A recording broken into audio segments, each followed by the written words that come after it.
Kërkesat e punëtorëve janë legjitime. Njerëzit nuk ja dalin dot mban. As 2 dhe as 3 paga nuk mjaftojnë për shportën sindikale. Kjo u theksua sot nga kryetari i LSDM-s Venko Filipçe në një intervistë për Radion Europa e Lirë. Ai dha një pasqyrë të rritjes së çmimeve, duke theksuar se 1/3 shkon për ushqim, pije. Energjia elektrike është më e shtrenjtë dhe faturat po rriten kudo nga kryetarët e komunave të VMRO-DPMNE-s.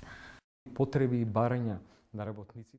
Këto janë nevojat reale të punëtorëve, kjo qeveri nuk mund të mbyll syt dhe thjesht të injorojë ato kërkesa, ndërsa kryeministri thotë se sa energji elektrike do të konsumohet në rajon në 100 vitet e ardhshme.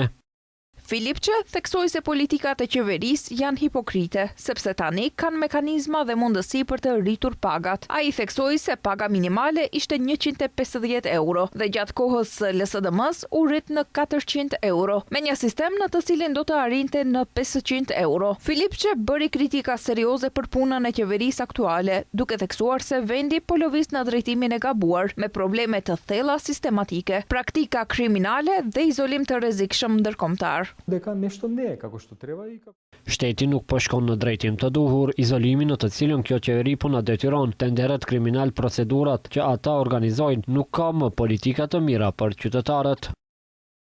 Ai po ashtu vuri në dukje rreziqet serioze të sigurisë, politikës dhe ekonomisë, duke theksuar, siç tha ai, lidhjet e dyshimta ndërkombëtare dhe flukset financiare jo transparente. Filipçe tha se lidhjet me Putinin që janë të dukshme në nivelin e zëvendës kryeministrit të qeverisë, hyrja e kapitalit të dyshimt nga Serbia, si dhe marginalizimi i shtetit nga të gjitha institucionet ndërkombëtare, tregon se shteti nuk po shkon në drejtimin e duhur. Ai paralajmëroi se vendi po përballet me një krizë serioze të brendshme dhe të jashtme, e cila sipas tij do të thellohet më tej.